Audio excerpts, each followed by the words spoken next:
एक बार शंकर जी और माता पार्वती जा रहे थे। पार्वती जी ने कहा, हे भोलेनाथ, हम ये देखते हैं कि जो ज्यादा पापी है वह और पाप करता, जो ज्यादा पुण्यात्मा है वो और पुण्य करता। ऐसा क्यों? दुखी गरीब आदमी और गरीब होता है और बड़ा आदमी और बड़ा आदमी हो जाता है। गरीब आदमी और गरीब हो रहा, बड़ा आदमी और बड़ा आदमी हो रहा है। प्रभु आप बिगड़े को क्यों बिगाड़ते हैं? अरे बिगड़े को बनाना चाहिए, बने को तो बने रहने दो, पर बिगड़े को बनाओ, बिगड़े को बिगाड़ो मत। तब शंकर जी बोले, एक काम करो, आज हम लोग, अच्छा शंकर जी जा रहे थे सैर करने निकले, बोले आज हम इसी गांव में रहेंगे, चलो रहते हैं। अब शंकर जी और पार्वती जी दोनों पति पत्नी बन गए, सामान्य सा रूप बनाया और उस गांव में शंकर जी आ गए। शंकर जी बोले एक काम करो, हम जाकर राशन लेकर, आज इसी गांव में हम लोग रहेंगे और भोजन पाएंगे, हम जाकर आटा दाल चावल लाते हैं, तुम चूल्हा बनाओ और लकड़ी इकट्ठी करो, आग लगाओ, हम आ रहे हैं। अब पार्वती मैया सामान्य स्त्री बन के आई और उन्होंने देखा चूल्हा कैसे बनाऊं।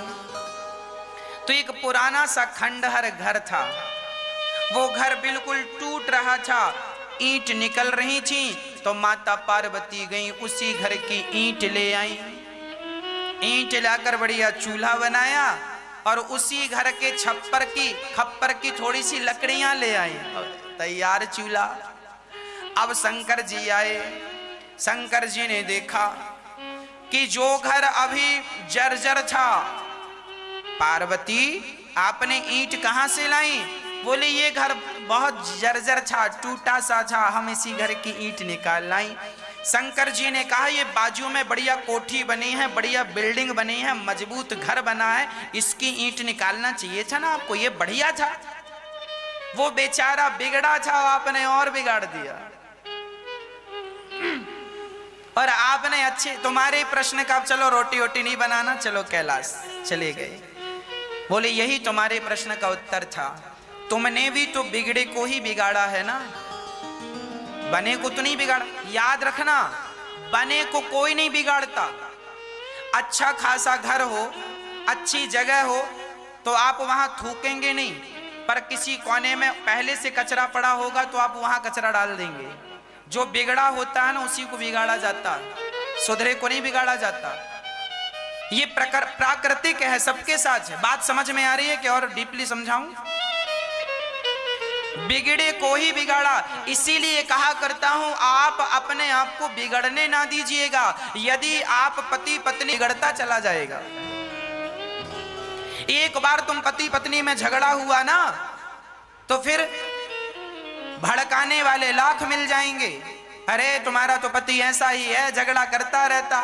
आप किसी सहेली से कहेंगे हमारा पति अच्छा नहीं है, तो फिर वो सहेली और आपको मंत्रा की तरह काम करेगी, हाँ मेरा पति तो अच्छा है, तुम्हारे पति को ऐसा नहीं कहना चाहिए था, ऐसा नहीं करना चाहिए था। हाँ, आपको क्या लगता है आपकी सहेली, आपकी माँ, आपके अपने लोग आपका पक्ष लेते हैं, हाँ तुम्हारे पति को ऐसा नहीं कहना चाहिए था, उनकी गलती है। आपको क्या लगता ये लोग सही कह रहे हैं, हाँ हाँ उनकी गलती है, अब तो मैं बात ही नहीं करूंगी, अपनी माँ के पास रहूंगी, मायके में। आप मायके रहने लगती हैं और वहां आप सबके कहने से बातचीत नहीं करती। अरे मेरी माँ, मेरी बहन, झगड़ा सबके घर में होता है। छोटी छोटी बातें पड़ोसन को, अपनी माँ को, अपने रिश्तेदारों को ना बताया करो। जब आप छोटी छोटी बातें अपनों को बताते हैं ना तो अपने लोग उस बात को ही बड़ा कर देते हैं। कहावत में कहते हैं राई का पहाड़, कहावत कहते हैं राई का पहाड़ बना देना। जब बातें आपके घर से निकलकर किसी और घर में जाती हैं तो वही बात कुछ और हो जाती है, तीसरे घर में जाती है वो बात कुछ और हो जाती है। इसीलिए हमारे संत कहते हैं अपने अपने घर का दुख ना कहियो रोई, सुन इठले हैं लोग सब बांट न ले हैं कोई।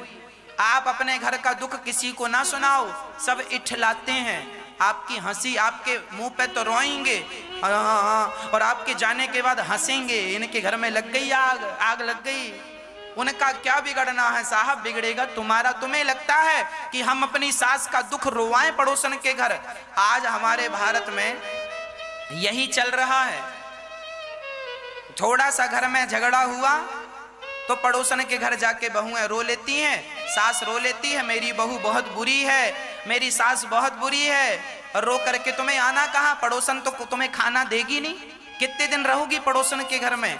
आना तो घर पे ही है ना, रहना तो अपनी सास, तुम्हारी सास गंदी है ना, रहना उसी के संग है। तुम्हारी बहू गंदी है ना, रहना उसी के संग है। अरे पानी गंदा हो गया है तो जरा फिटकरी डाल के साफ कर लो। तुम्हारे रिश्ते थोड़े गंदे हो गए हैं, सास गंदी है, बहू गंदी है, जरा प्यार मोहब्बत से समझा बुझा कर ठीक कर लो ना। उन्हीं रिश्तों में जीना है, उन्हीं रिश्तों में मरना है, अब तो कोई ऑप्शन नहीं है। तो उन्हीं को ठीक कर लो। पानी गंदा हो गया, साफ कर लो। उस पानी को फेंकने से कोई फायदा नहीं, रिश्तों को तोड़ने से फायदा नहीं है। रिश्तों को अपने अनुसार बना के जीवन जियो और आनंद समझदारी से अपनी गृहस्थी आगे चलाओ। बात बात छोटी छोटी बातें अपनी माँ से, अपने पड़ोसन से, बहनों से ना कहा करो। कोई बड़ी बात हो तब कहना उचित है, छोटी छोटी बातें बड़ी हो जाती हैं। लोग झगड़ा कराने बैठे हैं, लोग तो चाहते हैं, लोग बिल्कुल तैयार बैठे हैं कि कब आपके घर में आग लगे, कब हम तापने चले जाएं। तापना जानते हैं? आग लगे तो लोग ठंडियों में तापते हैं ना, हो बड़ी सर्दी लग रही है, ताप लो ताप लो। लोग बैठे ही हैं कि कब आपके घर में आग लगे और कब हम तापें। तो लोग तो तापने ही बैठे हैं, तो आप लगने ही मत दो ना। इसीलिए मैं प्रार्थना करता हूं। चलिए एक छोटा सा एग्जाम्पल देकर बात को पूरी करता हूं। एक छोटा सा बच्चा रो रहा था, एक छोटा सा बच्चा रो रहा था, तो माँ ने उसे समझाया, बेटा टॉफी ले ले। वो नहीं माना, फिर भी कह रोता जा रहा। माँ ने कहा रसगुल्ला खा ले, फिर भी रोता जा रहा। अब सारी सखियां बैठी हैं और वो बच्चा रोता जा रहा, रोता जा रहा। माँ कह रही है टॉफी ले ले, बिस्किट ले ले, केला ले ले, दूध पी ले, खा ले, जो खान ले। वो रोता जा रहा। मम्मी को गुस्सा आया, कमरे में ले गई और कमरे में लेकर 4-6 और जमाया। रोता है, ले रो। अब बिठाया और रो, अब रो। कमरे में दरवाजा बंद कर दिया। और अच्छा, तभी उसके पड़ोसन का बच्चा था, वो खिलखिला के हंस रहा था, तो उसको ना और गुदगुदी कराई जा रही। लोग थोड़ा गुदगुदा रहे हैं तो वो और हंस रहा है। ये बिल्कुल सिद्धांत है, रोते हुए बच्चे को लोग और रुला देते हैं और हंसते हुए बच्चे को लोग और हंसा देते हैं। ये बात सही है या नहीं? साइंटिफिक है या नहीं? ये बिल्कुल नेचुरल बात है। व्यवहार जगत में ऐसा होता है। जो बच्चा रोता ही जाता है, उसकी माँ 2-4 जरूर जमाती है, रोता तो है और रो। मतलब रोते को रुलाया जाता है। और कोई बच्चा हंस रहा हो तो लोग गुदगुदी करके उसे खिलाकर और उसे हंसते को हंसाया जाता है और रोते को ये सिद्धांत है भक्तों। इसीलिए पत्नी के साथ, बच्चों के साथ, पति के साथ हंसा करो। हंसेंगे तो हंसी बढ़ेगी और रोएंगे तो आंसू बढ़ेंगे। आपके रोने से आपका दुख बढ़ता है और आपकी प्रसन्नता से आपकी प्रसन्नता बढ़ती है। इसीलिए जीवन में सदा पॉजिटिव रहना चाहिए और प्रसन्न चित्त से अपना जीवन निर्वहन करना चाहिए। प्रसन्न, इसीलिए हम कहा करते हैं हर हाल में मुस्कुराया कीजिए, हर हाल में प्रसन्न रहा कीजिए। प्रसन्न रहने से प्रसन्नता बढ़ती है, दुखी रहने से दुख बढ़ता है। आगे मर्जी आपकी, रास्ता हमने बताया, ऐसे जीवन जिया जाता है। पति के लिए बड़ा सम्मान हो पत्नी के अंदर और पत्नी के लिए बड़ा सम्मान हो पति के अंदर। दोनों एक दूसरे से चलते हैं। साइकिल में 2 पहिया हैं, दोनों पहियों की जरूरत पड़ती है। पत्नी और पति दोनों साइकिल के पहिए हैं। बाद में लोग रोते हैं, लोग रोते हैं ना जब अपने लोग चले जाते हैं छोड़कर। कोई मर जाए तो लोग रोने लगते हैं। इसीलिए रिश्तों की अहमियत। एक आदमी मेरे पास आए, बोले महाराज जी हमारी पत्नी छोड़कर चली गई भगवान के घर। हमने कहा क्यों? बोले उसने आत्महत्या कर ली, फांसी लगा ली। हमने कहा क्यों फांसी लगा ली? बोले महाराज जी मैं बहुत परेशान करता था।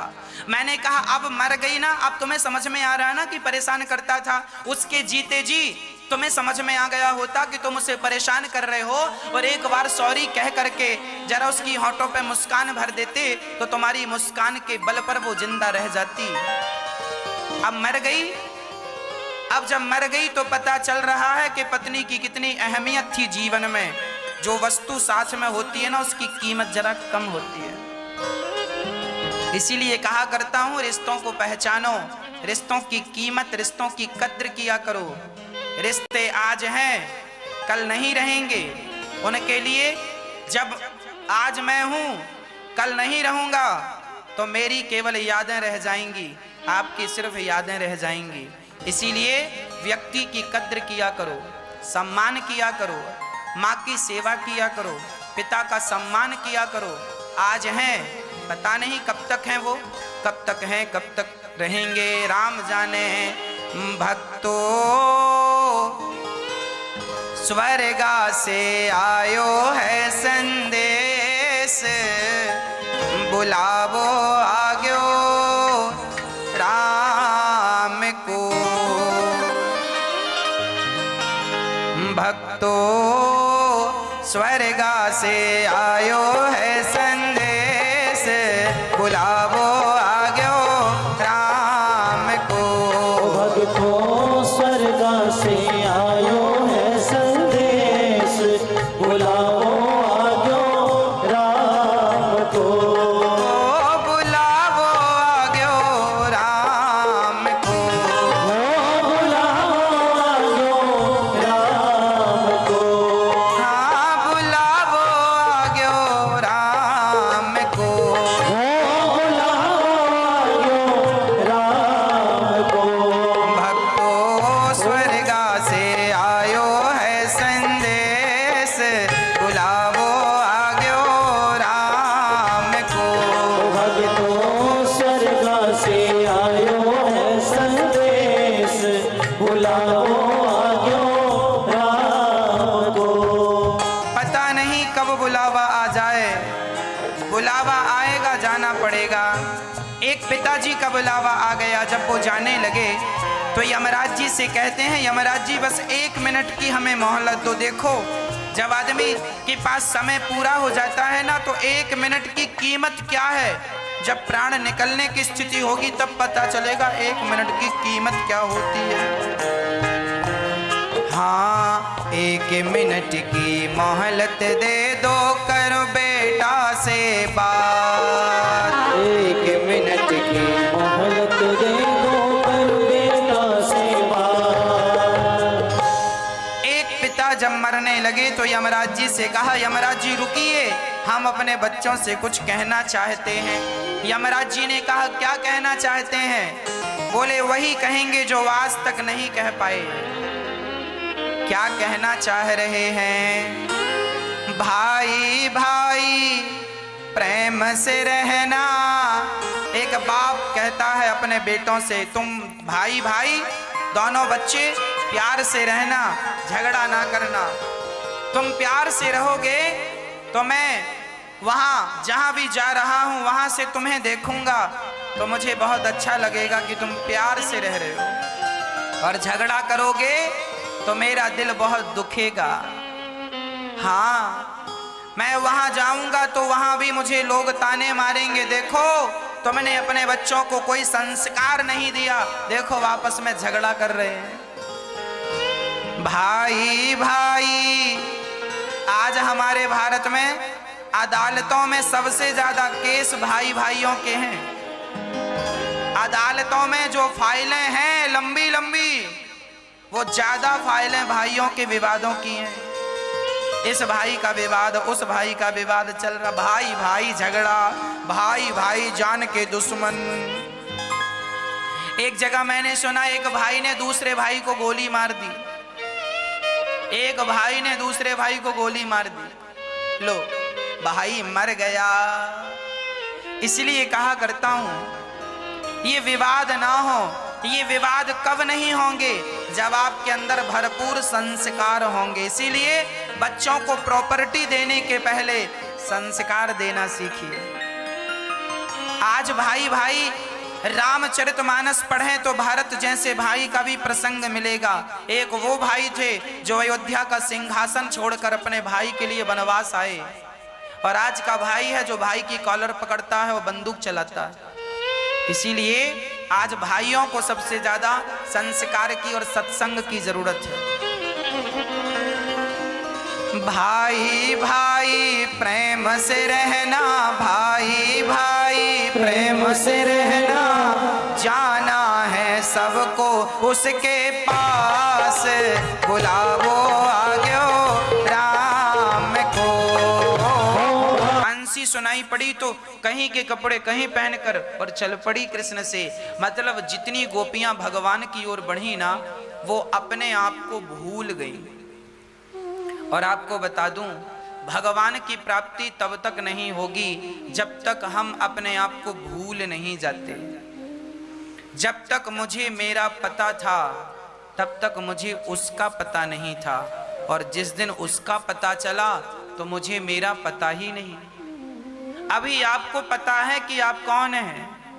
जब तक आपको आपका पता होगा तब तक कृष्ण का पता नहीं चलेगा, और कृष्ण का पता चल जाए तो फिर अपना ही पता नहीं रहता कि हम कौन हैं, हम क्या हैं, कहाँ हैं।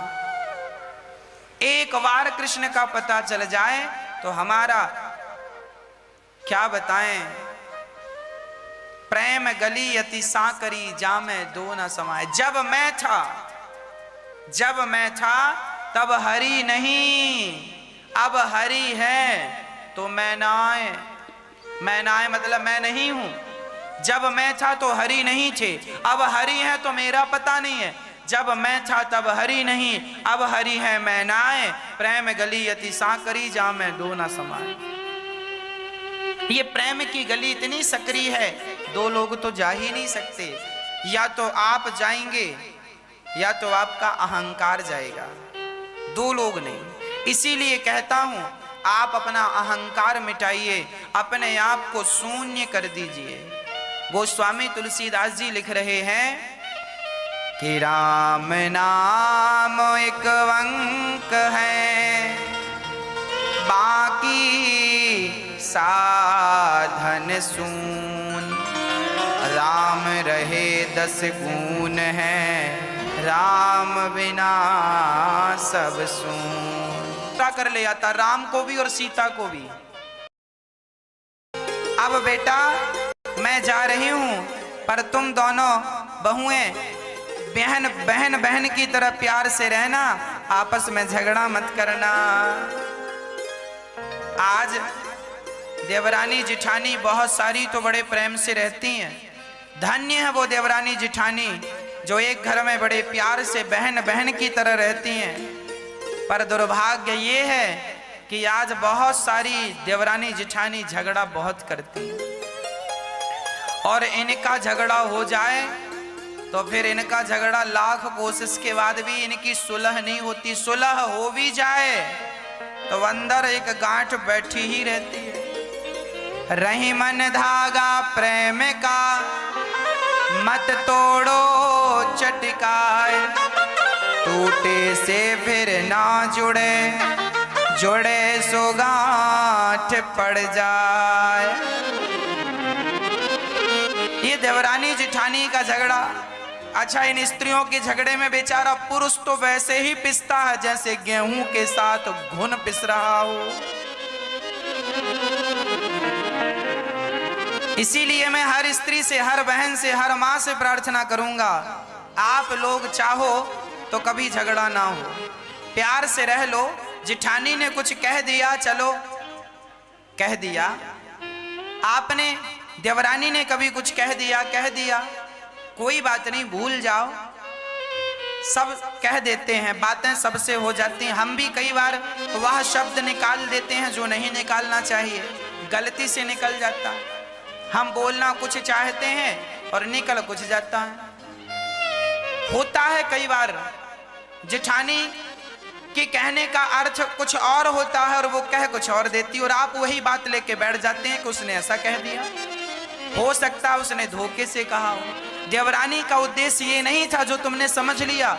कई बार हम कहते कुछ हैं और समझने वाला समझ कुछ और लेता, इस बात पे झगड़े हो जाते हैं। इसीलिए छोटी छोटी बातें हैं। हमारे यहाँ कहावत कहते हैं, रात गई बात गई।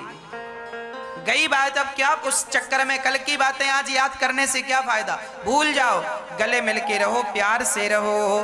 पता नहीं कब जिठानी भगवान के घर चली जाए। और जिठानी भगवान के घर गई तो फिर देवरानी जाएगी कि नहीं उसकी तेरही खाने? जाएगी। जिंदा थी जिठानी तो झगड़ा करती थी, और मर गई तो तेरही खा रही, रसगुल्ले खा रही है। लो,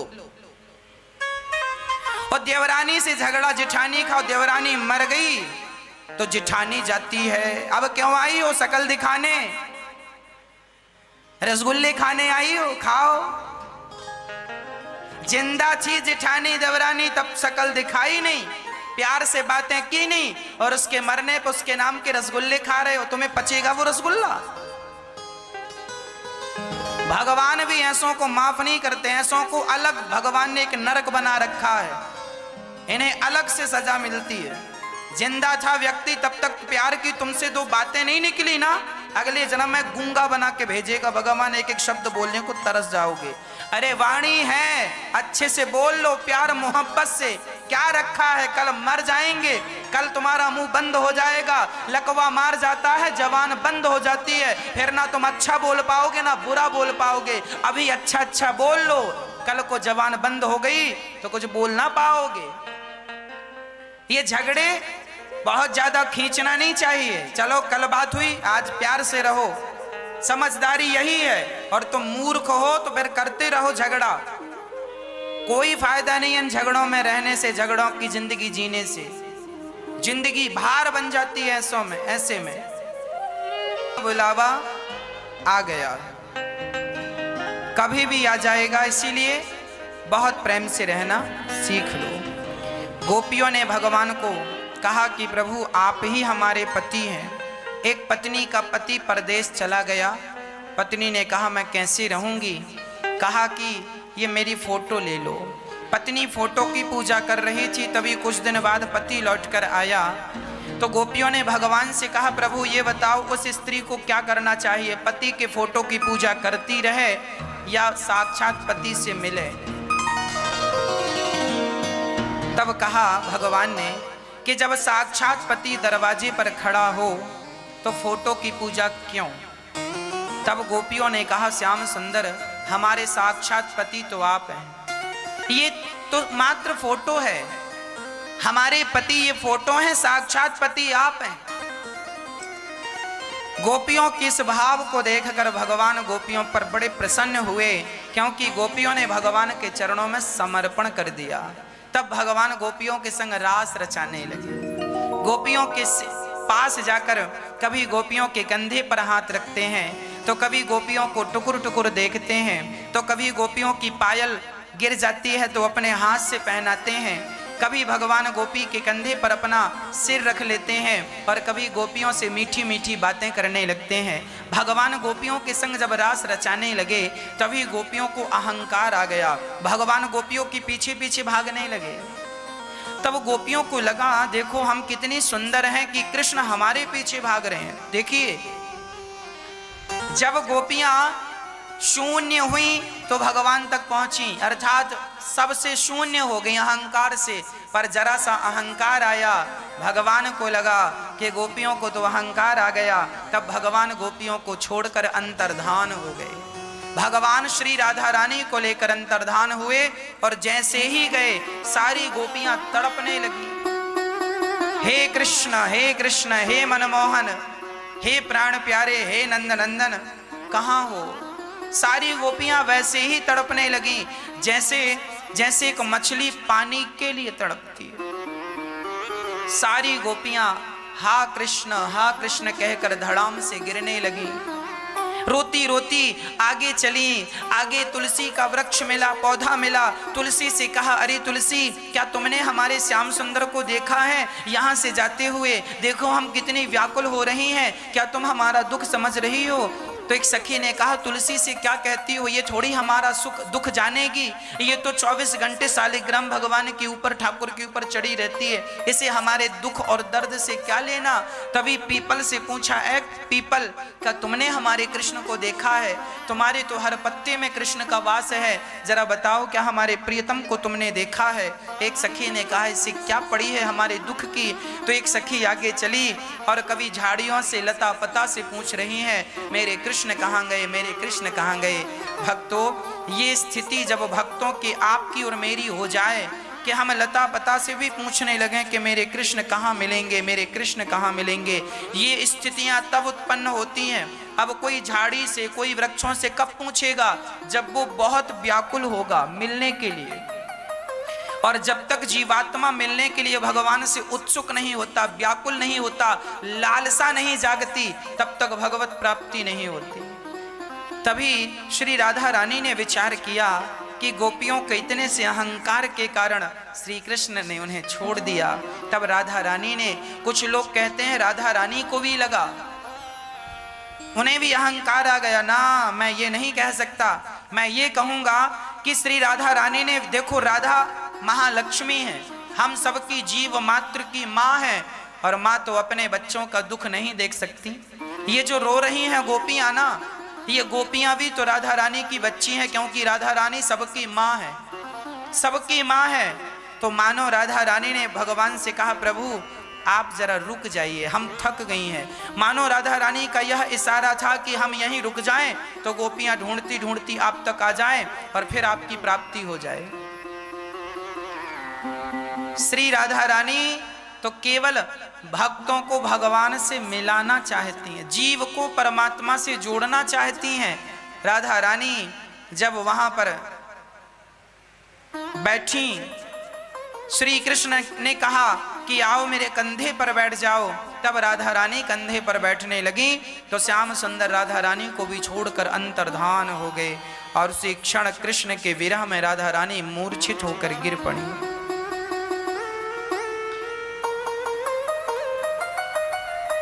गोपियां जब ढूंढती ढूंढती जा रही हैं तो भगवान श्री कृष्ण के चरणों के निशान जरा गहरे से नजर आ रहे हैं।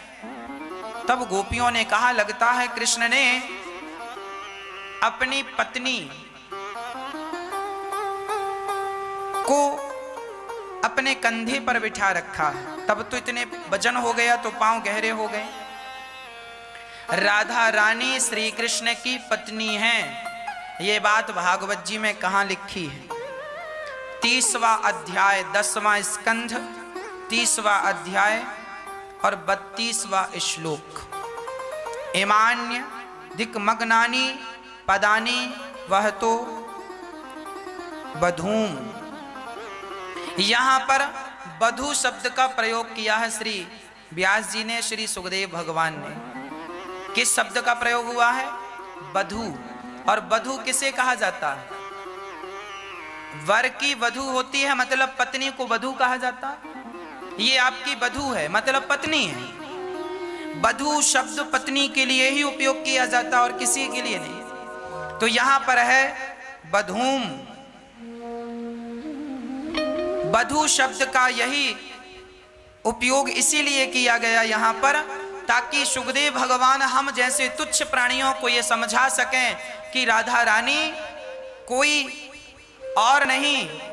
इस रास में भले राधा नाम नहीं आया, पर श्री राधा जो गोपियों की परम उदारता है, जो गोपियों में से प्रधान गोपी हैं, वो श्री राधा रानी है। और उन्हें वधू शब्द से संबोधित किया गया, अर्थात भगवान की पत्नी।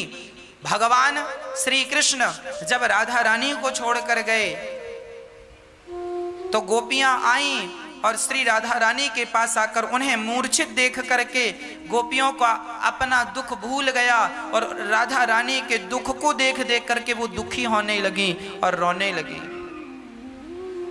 सारी गोपियां आपस में कृष्ण का चिंतन करने लगी, मेरे कृष्ण कहाँ हैं? तब कहा, आगे जाने से कोई फायदा नहीं। अरे राधा, क्या उस प्यारे कृष्ण ने तुझे भी छोड़ दिया?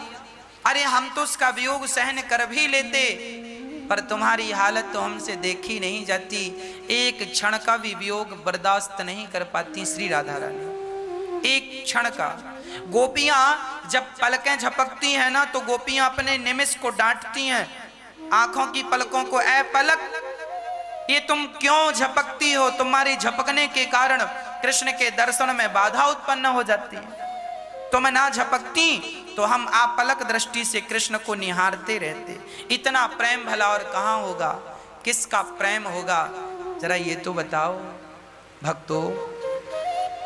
श्री राधा रानी और संग में गोपियां सभी भगवान का चिंतन करने लगी। बोले आगे जाने से कोई फायदा नहीं, यहां से ही कृष्ण को पुकारा जाए, जहां से गए हैं। तब कृष्ण की लीलाएं करने लगी। एक सखी पूतना बन गई, एक सखी कृष्ण बन गई और पूतना उद्धार कर दिया। एक सखी ने गोवर्धन उठा लिया। सारी सखियां मतलब गोपियां कृष्ण का चिंतन करती करती वो अपने आप को कृष्ण मानने लगी। वही बात आ गई कि भगवान का चिंतन करते करते आप स्वयं भगवान हो गए तो भगवत प्राप्ति हो गई। चिंतन करते करते वह स्थिति आ जाए और जब सारी गोपियों ने कृष्ण को पुकारा, सारी गोपियों ने गोपी गीत गाया, नहीं आए तो अब प्राण निकल जाएंगे। जब विरह सहा नहीं गया, उस विरह की अग्नि में जलने लगे, तब गोपियों ने, लाखों गोपियों ने एक साथ गीत गाया। भागवत के 10वें स्कंद के 31वें अध्याय में ये गोपी गीत। गोपियों के पास भगवान आए तो भगवान के आते ही गोपियों के अंदर चेतना आ गई, मानो प्राण निकलने की स्थिति थी। देखिए, जब तक भगवान को पाने की प्रबल उत्कंठा ना होगी तब तक भगवान नहीं मिलेंगे। आज लोगों को भगवान क्यों नहीं मिल रहे हैं? क्योंकि आज का व्यक्ति भगवान के लिए तड़प नहीं रहा है, रो नहीं रहा है।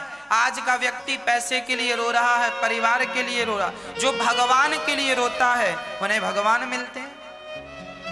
सारी गोपियां भगवान को पाकर गदगद हो गईं। भगवान से कहती हैं, आप कौन से प्रेमी हो, हमें तो छोड़कर ही चले गए। तब भगवान ने कहा, विरह के बाद मिलन का आनंद, वियोग के बाद ही संयोग का आनंद बढ़ता, इसीलिए हम गए। अब भगवान गोपियों के संग सुंदर सा महारास रचाने लगे, गोपियों के संग नृत्य करने लगे। जितनी गोपियां वहां कामदेव आए, पर कामदेव तो दे। इन संतों की सेवा से आप जुड़ सकते हैं, संत निवास के निर्माण से आप जुड़ें।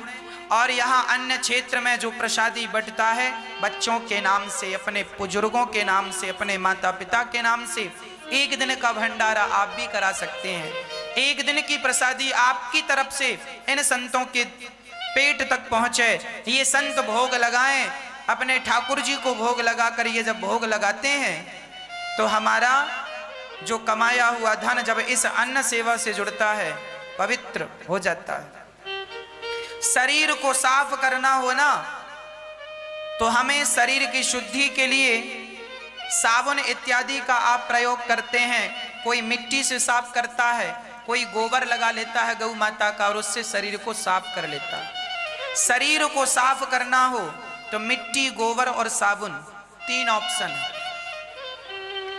उसी प्रकार अपने धन को शुद्ध करना हो तो धन की शुद्धि के लिए केवल एक ही उपाय है, दान। दान करने से व्यक्ति धनवान होता है। जितना धनवान होगा, समझ लेना किसने किसी जन्म में उतना दान दिया होगा, इसलिए उसके बदले इतना धन मिला है। दान नहीं दिया, ये जो भिखारी लोग हैं आपसे भीख क्यों मांगते हैं? ये शिक्षा देने आते हैं कि देखो हम भी कभी तुम्हारी तरह बड़े आदमी थे, पर दान ना देने के कारण आज हमारी ये दुर्दशा है। तुम नहीं दोगे तो कल तुम्हारी भी यही दुर्दशा होगी। ये एक सबक है हमारे और आपके सीखने के लिए, इसीलिए बाण को लेने आए। सुबह के निकले, शाम को पहुंचे, दिन भर कहाँ थे? भगवत चरणों की धूल मैं ऐसे खो जाते थे भगवान के चरणों में, अक्रूर जी, कि भूल जाते थे कि मुझे कृष्ण से मिलना है। सब भूल जाते थे और वो आगे निकल जाते थे। भगवान के चरणों का चिंतन करते करते शाम हो गई। अक्रूर जी आए, भगवान श्री कृष्ण को सब कुछ कह सुनाया। भगवान ने कहा हमारी माँ को मत बताना कि आप हमें इसीलिए ले जा रहे हैं कि कंस मारेगा। अक्रूर जी ने कुछ कहा नहीं। भगवान ने कहा माँ मैं सुबह आ जाऊंगा। ये कहकर भगवान श्री कृष्ण चल पड़े। जब भगवान मथुरा छोड़कर वृंदावन छोड़कर जाने लगे, सारी गोपियां रोने लगी। रथ के सामने आकर खड़ी हो गई, कन्हैया जाना ही है तो रथ को हमारे ऊपर से लेकर जाओ, आपके बिना हम जीकर क्या करेंगे। गोपियों का प्रेम अद्भुत था। अहो विधातस्तव न क्वचित दया, संयोज्य मैत्र्या प्रणयेन देहिना। हे गोविंद, हे विधाता, तुम्हें दया नहीं आती? हमारे प्राणों को लेकर उद्धव अक्रूर, तुम्हें अक्रूर नाम किसने दिया? तुम तो क्रूर हो, हमारे प्राण धन लेकर जा रहे हो। सारी गोपियां कृष्ण के सामने खड़ी होकर विलाप करने लगी। तब भगवान ने रथ से उतरकर गोपियों को समझाया, बस 2 दिन की बात, मैं 2 दिन बाद वापस आ जाऊंगा। माँ कृष्ण चले तो माँ यशोदा मक्खन रोटी लेकर दौड़ पड़ी। लाला नेक मक्खन रोटी खा, पता नहीं अब ये हाथ तुझे कब मक्खन रोटी खिलाएंगे। माँ यशोदा की वो मक्खन रोटी आखिरी रोटी थी। भगवान श्री कृष्ण माँ को हृदय से लगाते हैं, समझाते हैं, और जिस उद्देश्य के लिए धरती पर आए हैं उस उद्देश्य की पूर्ति के लिए गोविंद चल पड़े। चलते चलते अक्रूर जी को लगा, अच्छा अक्रूर जी भगवान को समझ रहे थे कि हम इनकी रक्षा करेंगे, आप चिंता ना करें गोविंद, हम आपके साथ हैं, हमारी सेना साथ है। तब भगवान समझ गए कि अक्रूर जी अभी हमको जानते नहीं। तब अक्रूर घाट में अक्रूर जी ने यमुना जी में स्नान किया। जहां अपनी गौशाला है ना, गौरी गोपाल गौशाला, वह क्षेत्र अक्रूर घाट ही कहलाता है। भद्रौण बिहारी जी पास में है, भगवान गैया चराने वहीं जाते थे। अक्रूर घाट वहीं पर है, आज भी अक्रूर जी का मंदिर है। वहां पर अक्रूर जी ने यमुना जी में स्नान किया तो यमुना के अंदर कृष्ण बलराम का दर्शन हुआ। मानो अक्रूर जी को भगवान दिखाना चाहते हैं कि आप चिंता ना करें, हम वही भगवान परमात्मा पर ब्रह्म है जिनका तुम ध्यान करते हो। अपना ऐश्वर्य दिखाया भगवान। अक्रूर जी समझ गए कि भगवान है। उस स्थान पर ठाकुर जी ने दर्शन दिया। उसके बाद भगवान मथुरा गए हैं, जहां मथुरा की सखियों ने भगवान का दूध दही से स्वागत किया, कपड़े गीले कर दिए, धोबी से कपड़े मांगे, उसने बहुत बातें कहीं, एक छप्पड़ मारा, धोबी का उद्धार हुआ। और दर्जी पर कृपा हुई, सुदामा नाम के माली ने माला पहनाया। कुब्जा माँ चंदन लेकर आई और ठाकुर जी ने कहा, अरे सुंदरी। कुब्जा को बड़ा बुरा लगा, हमें सुंदरी कहा आपने, आज तक तो हमें किसी ने सुंदरी कहा नहीं। भगवान ने कहा, आज तक लोगों ने तुम्हारे तन को देखा है, मन पर दृष्टि नहीं गई, इसीलिए तुम्हें किसी ने सुंदरी नहीं कहा। हम मन को देख रहे हैं इसलिए सुंदरी कह रहे हैं। चंदन लगाया उसने तो भगवान ने अपने चरणों का स्पर्श करके एक हल्की सी ठोकर मारी, कुब्जा की कुबड़ अंदर हो गई। कुरूपवान थी, भगवान ने स्वरूपवान बना दिया।